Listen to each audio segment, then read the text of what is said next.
ke-29 mengadakan kunjungan ke rumah Bapak Imade Gede Suparte yang beralamat di Banjarbekul, Desa Panjer, Kecamatan Denpasar Selatan. Kunjungan pertama kami laksanakan pada Jumat 17 November 2023, sedangkan kunjungan kedua kami laksanakan pada Selasa 21 November 2023. Beliau tinggal bersama istri dan juga 3 orang anak, serta bersama ibu dan famili lainnya. Bapak Made Suparte bekerja sebagai seorang karyawan swasta dengan penghasilan rata-rata 10 juta per bulan. Secara umum, status ekonomi keluarga binaan kami tergolong menengah dengan kebutuhan sandang, pangan, dan papan yang tercukupi. Pada kunjungan pertama, kami menanyakan terkait permasalahan kesehatan yang dialami oleh setiap anggota keluarga. Pak Made Suparte mengeluhkan adanya gigi berlubang yang sudah diderita sejak lama dan keluhan kencing yang berbuih di pagi hari. Beliau mengatakan memiliki kebiasaan jarang meminum air putih sehari-harinya. Minum air itu jarang sekali. Kalau yang kita sibuk bekerja itu kadang-kadang sehari pun bisa gitu. Kalau di rumah Bapak minum air putih. Kalau kopi pagi aja sebenarnya enggak kopi. Itu pun tidak merupakan apa ya, hal yang urgent ya. Kalau orang Bali bilang kalau nggak kopi dia kayak sakit kepala gitu. Tapi enggak. Kenapa? Karena setiap habis minum kopi pagi hari itu pasti saya imbangi dengan ini bagi penetraan. Mungkin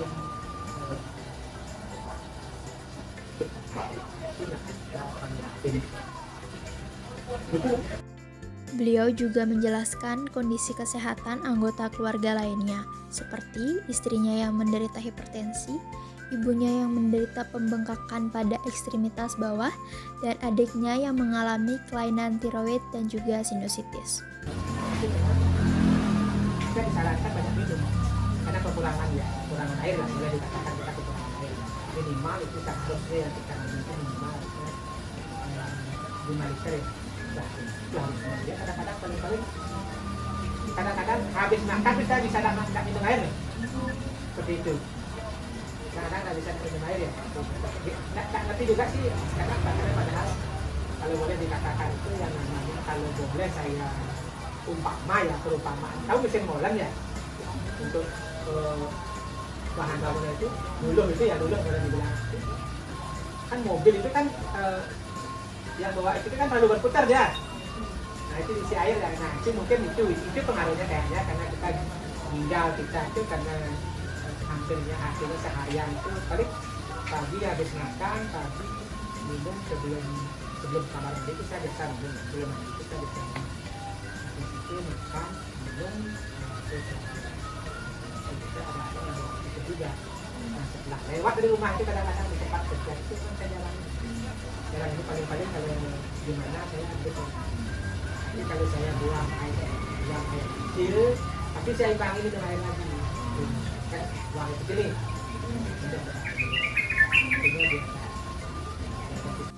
Didampingi fasilitator, kami melaksanakan kunjungan kedua untuk memberikan intervensi kesehatan, seperti pemberian informasi dan edukasi dari langkah preventif dan kuratif dalam menangani permasalahan kesehatan setiap anggota keluarga Bapak Made Gede Suparte. Kalau misalkan kebutuhan air putih setiap harinya, sebenarnya apakah Bapak tahu berapa ini atau berapa ini? Kalau itu kan harus minimal 5 liter per hari. Saya setiap hari menemui orang dewasa setiap usia itu tentang perbedaan ya, karena saya juga berat badan dan juga anak kita karena orang dewasa dari berat badan itu ada di kita. Jadi kata itu dari tingkat kita, dari konsumsi air kita dengan kalau misalnya air kita konsumsi lebih sedikit, jadi kan kesulitan tidur itu lebih parah gitu, jadi lebih rentan lah. Namun di sisi lain itu salah satu faktor itu adalah penurunan fungsi ginjal gitu Pak. Jadi di ginjal kita itu ada organ yang namanya glomerulus. Nah glomerulus itu sebenarnya itu berfungsi sebagai saringan. Nah saringan darah di mana nanti itu bakal menyaring daerah di tubuh kita. Di mana itu protein itu nggak lewat Pak. Nah ketika glomerulus itu keluar, bisa dibilang protein lewat. Nah makanya bisa muncullah urin itu yang besar Pak. Nah kebetulan jadi kurang lebih kayak gitu kalau misalnya ya makanya bisa menimbulkan urin yang berbisa gitu. Nah namun banyak faktor yang bisa menyebabkan tadi Pak, mungkin dari penurunan fungsi ginjal karena usia ataupun karena kita kurang air kan jadi dia tulang ginjal di bawah ataupun ada keto lainnya. Cuma kalau kita dari kayaknya kan nggak ada lainnya ya mungkin terus itu kemudian untuk kenapa protein ini cukup perlu kita telusuri. Sebenarnya kita dalam metode itu sering dikaitkan dengan adanya protein di diri itu. Nah ada beberapa itu sebelahnya ternyata tak bosan ternyata gigi seperti ada pengeropos yang itu loh, pengaturan gitu pengaturan juga ada pertama ya. Nah ya jadi itu dimulai bisa jadi pertama itu karena gigi yang dibilang nah itu dan terus itu dengan variasi. Jadi variasi itu banyak penyebabnya bisa karena bakteri seperti mulut sampai Jadi dibikin dulu atasnya bersihkan, baru kita bawa ke botol aquanya.